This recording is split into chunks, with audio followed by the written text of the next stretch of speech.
Bien-aimés dans le Seigneur, bonjour. Bénissons l'Éternel, notre Dieu, le Dieu de toute puissance, le Dieu de toute grandeur. Son nom, c'est le Père créateur.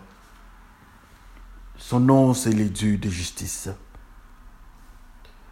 Aujourd'hui, Dieu nous fait grâce de nous présenter au devant de vous le 29 novembre 2019. C'est une grâce. Ils ne sont pas mieux que les autres. Alors, avant de commencer notre exhortation de ce jour, nous nous laissons entre les mains du Seigneur. Prions le Seigneur. Le Dieu de tout le jour, le Dieu de toute grandeur, nous voici au devant de vous pour élever votre nom. Que tu sois notre Dieu dans cette parole. Parle-nous. Sois la source de ce qui va sortir de nous. En mettant à côté, très loin de nous, la volonté du cœur de l'homme qui va parler aux hommes. Mais que ce soit la volonté du Saint-Esprit parlant aux humains. Que le sang de l'agneau nous couvre en cet instant. Au nom de Jésus que Père, nous te glorifions. Nous disons Amen. Bien-aimés dans le Seigneur, c'est votre frère Bifalo Bifoulou du ministère des Larmes Bleues. Ça nous fait du bien d'être au devant de vous. Parce que Dieu nous choisit d'être sa bouche autorisée ce matin. C'est par la grâce. Et merci beaucoup. Alors aujourd'hui, nous avons 5 petits textes. Avant même de parler des textes, nous devons intituler notre message. Les greffons ratés. Alors les greffons ratés, comme nous avons dit, nous avons 5 petits textes. Le premier texte du greffon raté. Nous sommes dans Genèse 16. Genèse 16 à son 7e et 8e verset, lisons par le nom de notre Seigneur Jésus-Christ. L'ange de l'Éternel la trouva près d'une source d'eau dans le désert, près de la source qui est sur le chemin des Chours, et dit: Agar, servante de Saraï, d'où viens-tu et où vas-tu? Elle répondit, je fuis loin de Saraï, ma maîtresse, et Amen. Je fuis loin de Saraï, ma maîtresse.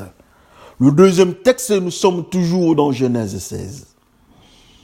Genèse 16 à son 11e et 12e verset, lisons par le nom de notre Seigneur Jésus-Christ.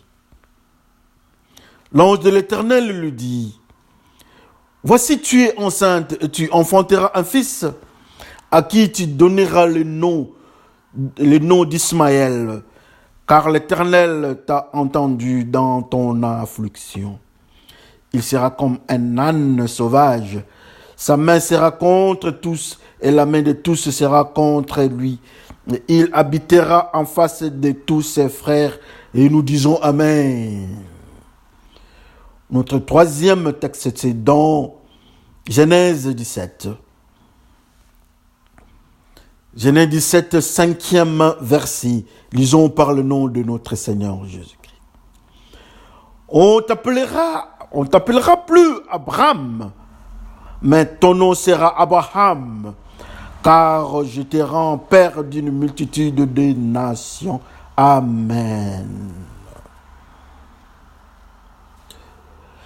L'avant-dernier texte, nous sommes dans Genèse 17, à son 15e verset. Dieu dit à Abraham: tu ne donneras plus à Saraï, ta femme, le nom de Saraï, mais son nom sera Sarah. Et Amen.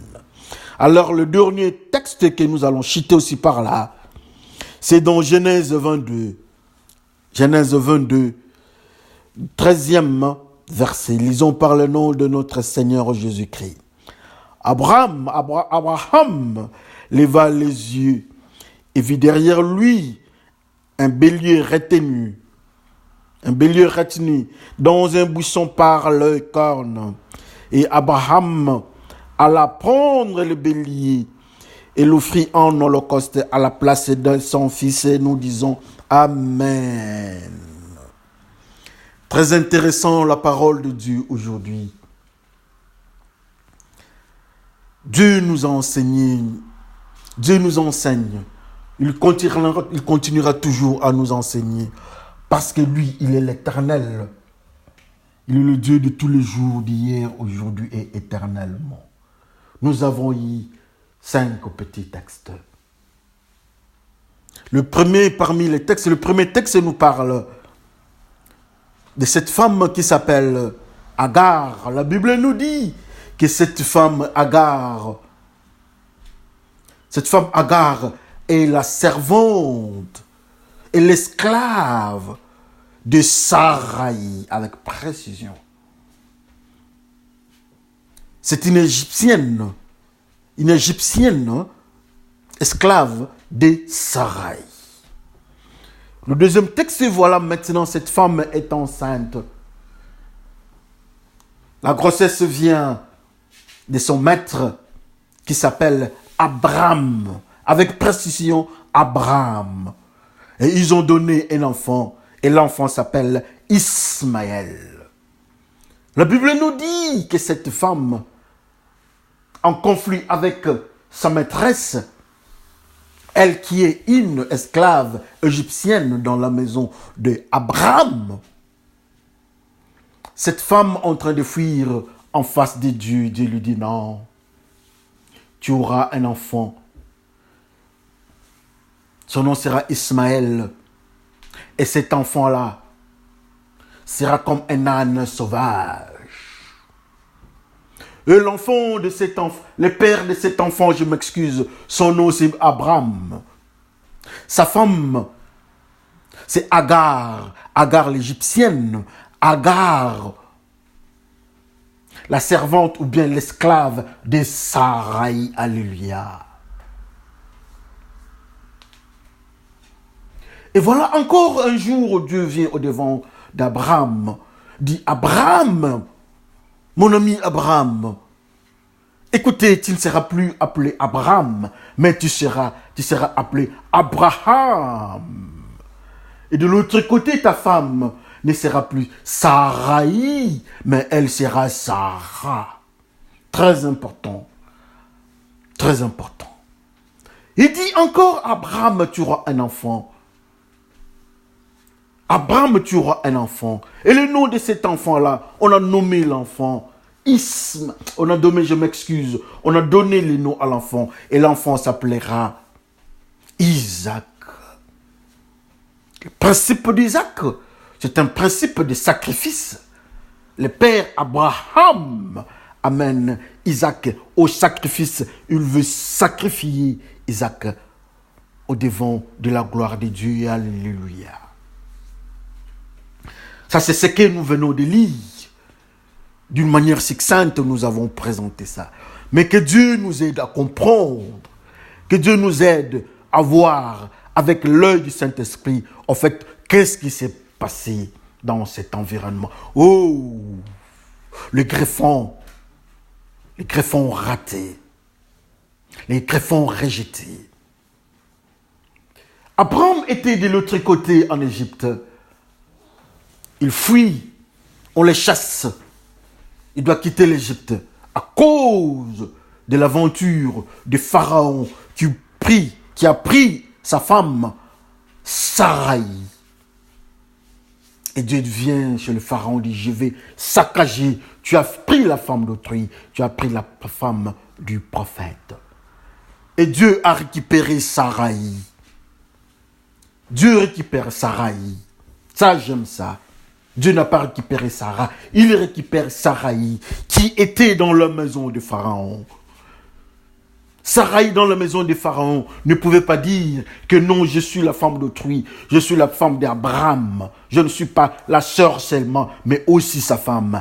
Elle s'est tue. Oh, la sœur accepte d'entrer dans la maison où les griffes de l'homme qui défendit son nom, c'est Pharaon.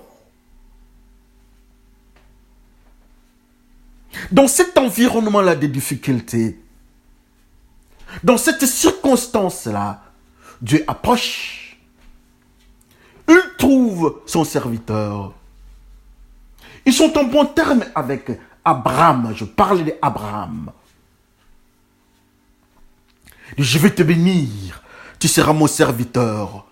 À partir de toi, il y aura un mystère qui va sortir.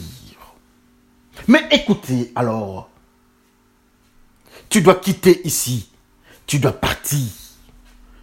Et les pharaons les a aussi chassés. Mais en partant, ils ont pris quelque chose de l'Égypte.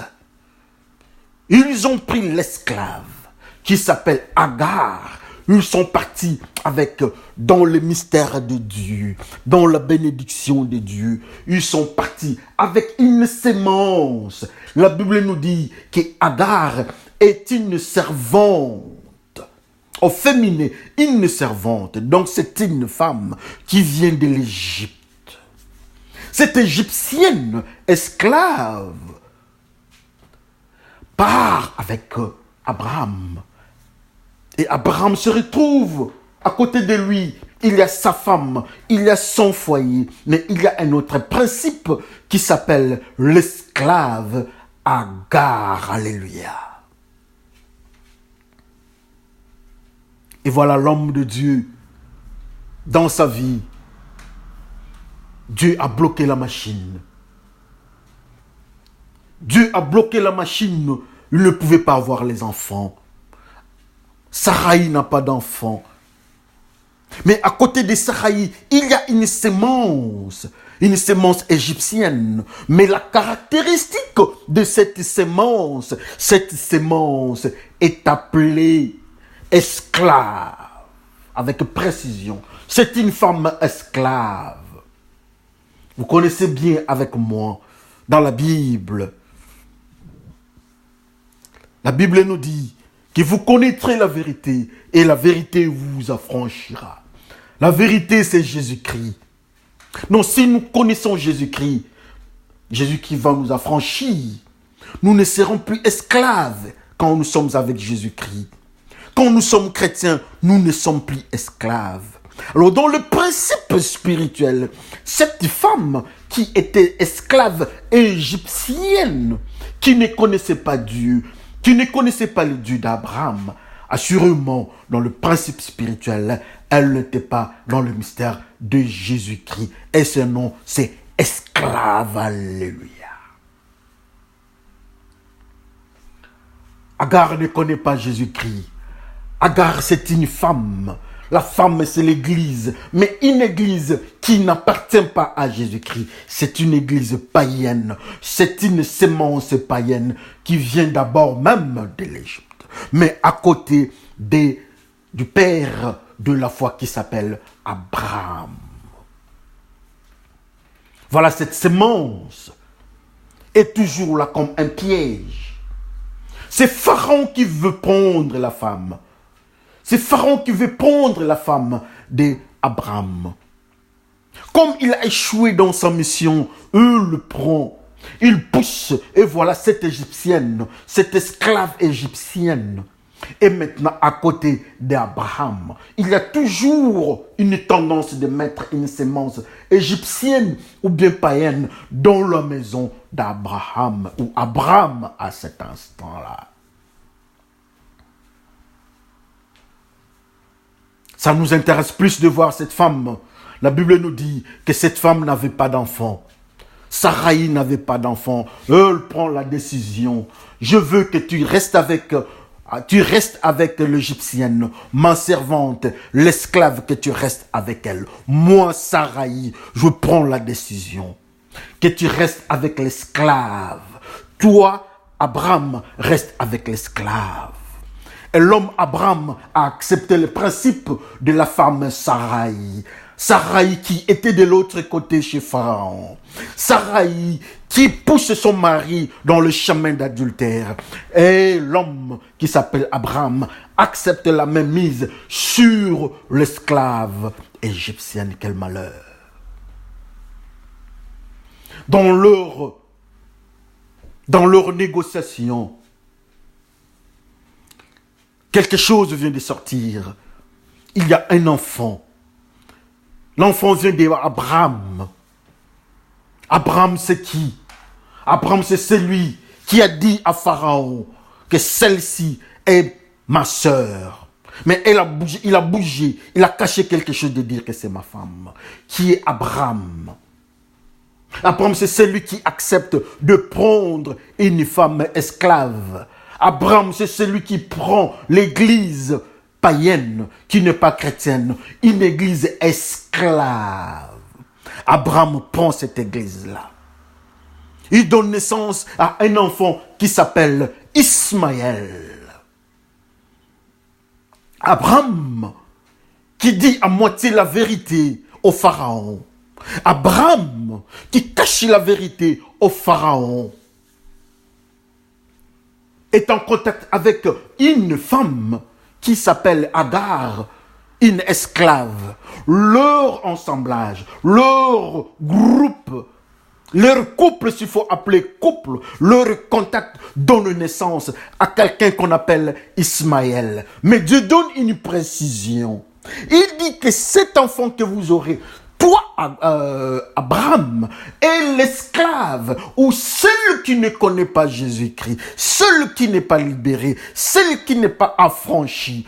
Vous deux, vous aurez un enfant qui sera appelé Ismaël. Et dans le principe spirituel, cet enfant-là sera comme un âne sauvage. La Bible nous dit que l'âne est un animal impur.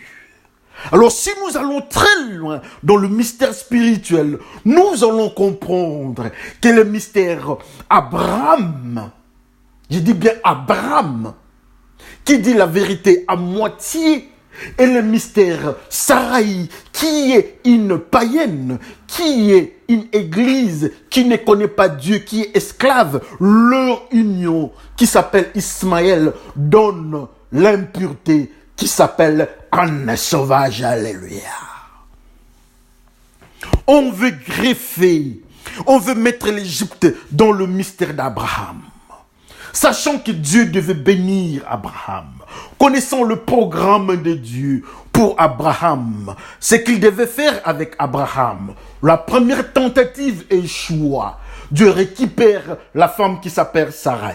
Et la deuxième tentative donne un fruit qui s'appelle Ismaël. Alors cet Ismaël, cet enfant-là Ismaël, Dieu met une marque sur lui. Il dit non, cet enfant Ismaël a une marque d'âne sauvage.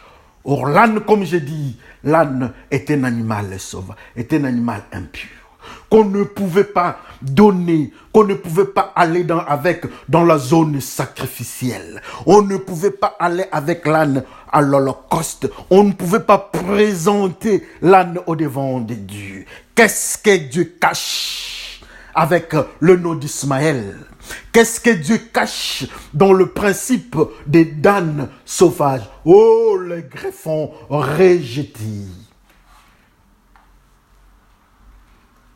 Nous savons que Dieu refuse de prendre l'âne. Quand on vient avec les sacrifices, Dieu accepte, mais pas l'âne. L'âne est un animal impur. La Bible nous dit que notre vie est un sacrifice de bonne odeur. Mais quand nous sommes impurs, ce n'est plus un sacrifice de bonne odeur. Alors cet enfant, le mystère Anne, qui vient d'Abraham et qui vient d'Agar, dont Dieu rejette l'enfant. Dieu refuse vos relations, ça ne me concerne pas. Vous allez faire ça d'une manière humaine, avec la proposition de Sarai. Pas de problème. avec la proposition de Sarai, toi, Abraham, qui acceptes cette femme qui est une païenne, qui est une esclave, qui n'est pas affranchie, tu restes avec elle, pas de problème. C'est dans vos conseils, c'est dans vos relations, c'est dans vos négociations. Mais à mon niveau, je constate, je marque cet enfant comme étant impur au-devant de moi. Très intéressant. Et cet enfant-là, son nom, c'est Ismaël. Mais Dieu veut faire quelque chose avec Abraham. Il dit, écoutez Abraham. Écoutez Abraham, mon ami. À dater de cet instant, tu ne seras plus Abraham, mais tu seras Abraham.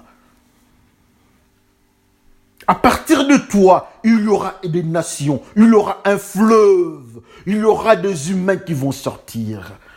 À partir de toi, je vais remplir la terre.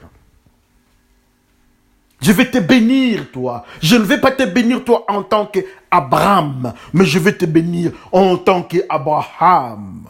Je ne vais pas te bénir en tant que celui qui est resté en intimité avec la servante ou bien avec l'esclave.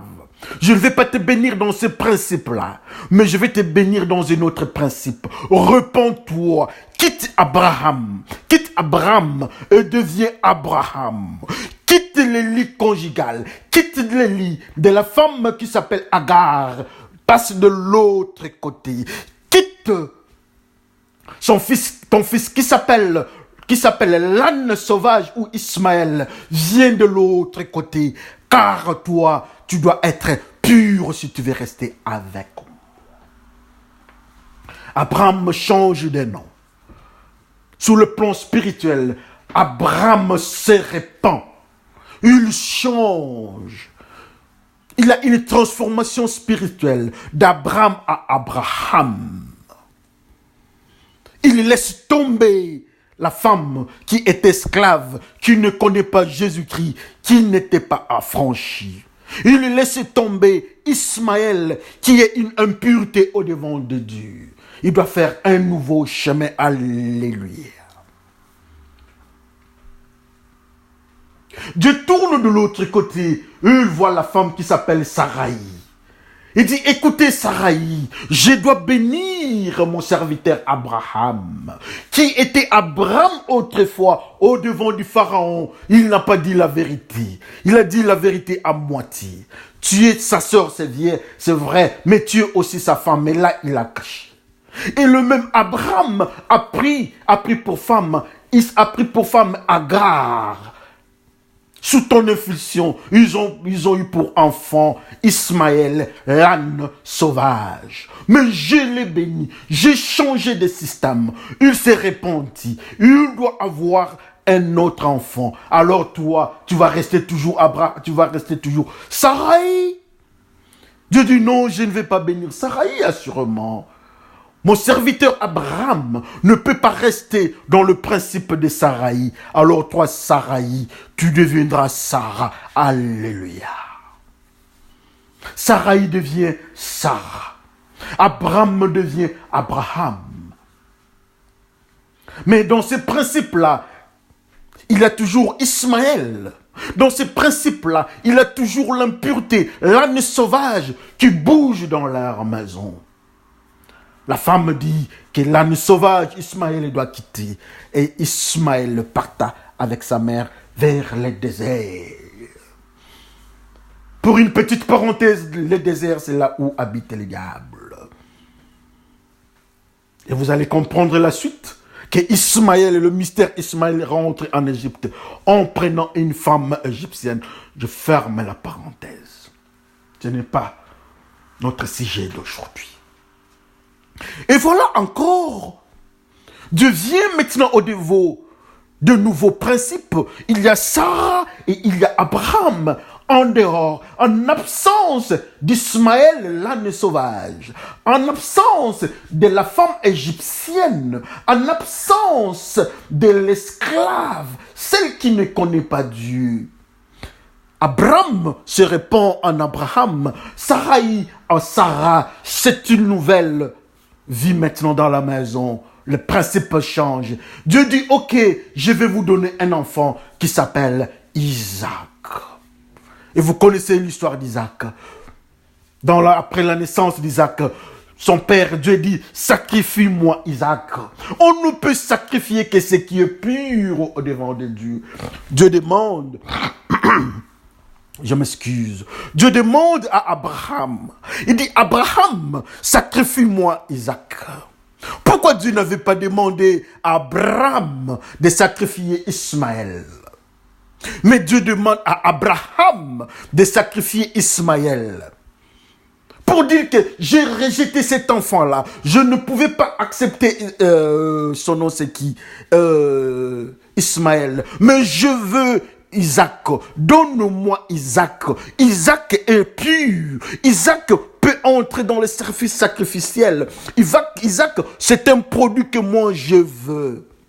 Mais pas Ismaël. C'est pour cela que nous avons donné ce titre, les greffons rejetés, repoussés. Et ces greffons, ça s'appelle Ismaël. Une petite question. Est-ce que Ismaël et Isaac, ils sont frères? Le père d'Ismaël s'appelle Abraham. Sa mère s'appelle Agar. Mais le père d'Isaac s'appelle Abraham et sa mère Sarah. Maintenant, ma petite question, est-ce qu'ils sont des frères? L'un est un âne sauvage, l'autre est un sacrifice de bonne odeur au devant de Dieu. Est-ce qu'ils sont frères? Combien aujourd'hui nous sommes dans l'église de Dieu? Tous, nous disons que nous sommes les descendants d'Abraham. Nous sommes les descendants d'Abraham. Je le veux bien. Je suis très content d'entendre ça. Mais laissez-moi vous dire qu'Abraham et Abraham, ce sont deux personnes différentes, complètement différentes. Abraham est dans le péché. Abraham a peur de Pharaon. Il dit la vérité à moitié. Abraham tombe dans le péché, dans l'adultère avec l'esclave. Abraham donne l'enfant qui s'appelle l'âne sauvage Ismaël.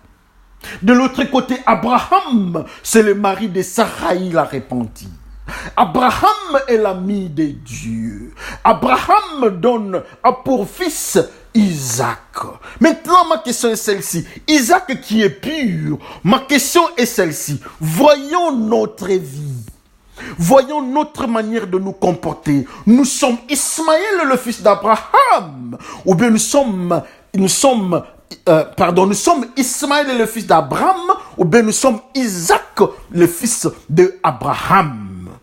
Vous allez comprendre même la difficulté que j'ai de séparer Abraham et Abraham. Ismaël est le fils d'Abraham. Ismaël est l'âne sauvage, est un pur.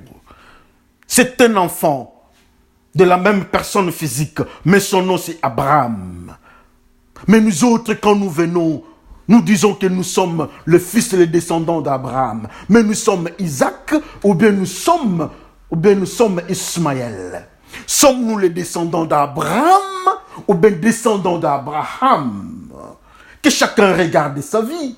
Ça va nous signifier là où nous sommes. Pour la simple raison que Ismaël est impur. Dieu marque Ismaël, il est impur.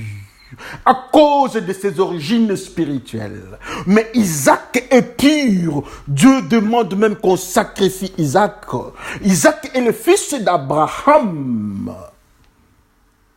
Isaac est le fils de la vérité.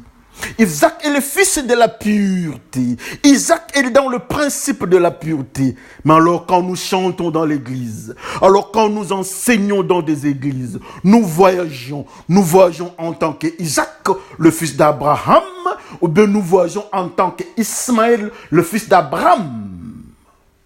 Que chacun regarde sa vie. sachant qu'Ismaël est impur au devant de Dieu.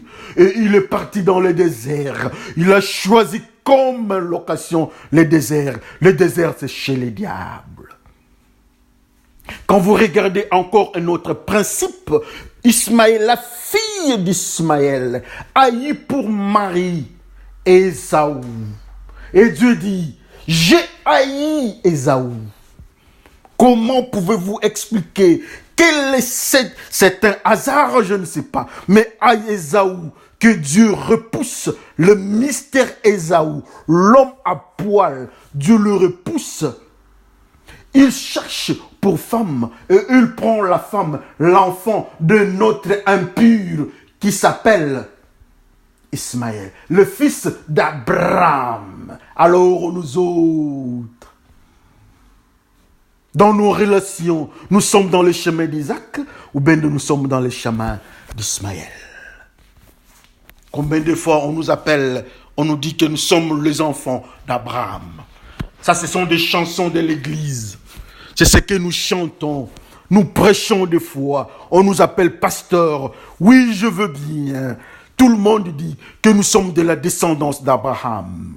Il n'y a pas de problème. Mais dans la descendance, dans la vie d'Abraham, il y a eu repentance de Abraham à Abraham. Abraham est caractérisé par Ismaël. De l'autre côté, Abraham est caractérisé par Isaac. C'est à nous de regarder, pas de choisir. Cette fois-ci, ce n'est pas une histoire de choix, mais de constat. Le constat peut être bon, ou bien le constat peut être malheureux, ou bien amer. Ismaël est dans le péché. Il ne peut pas être sur la table de sacrifice. Mais Isaac, Dieu l'accepte qu'on le mette sur la table de sacrifice. Isaac est pur. De l'autre côté, Ismaël est impur. Alors, sur le plan spirituel, vous comprendrez les combats. Les musulmans eux-mêmes, ils disent qu'ils sont de la descendance d'Abraham. Je veux bien. Ils sont avec précision. Les musulmans sont de la descendance d'Abraham. Ils ne sont pas de la descendance d'Abraham. Mais Isaac, qui donne l'origine aux Juifs ou bien aux chrétiens. Isaac, donc les chrétiens, les Juifs sont de la descendance d'Abraham.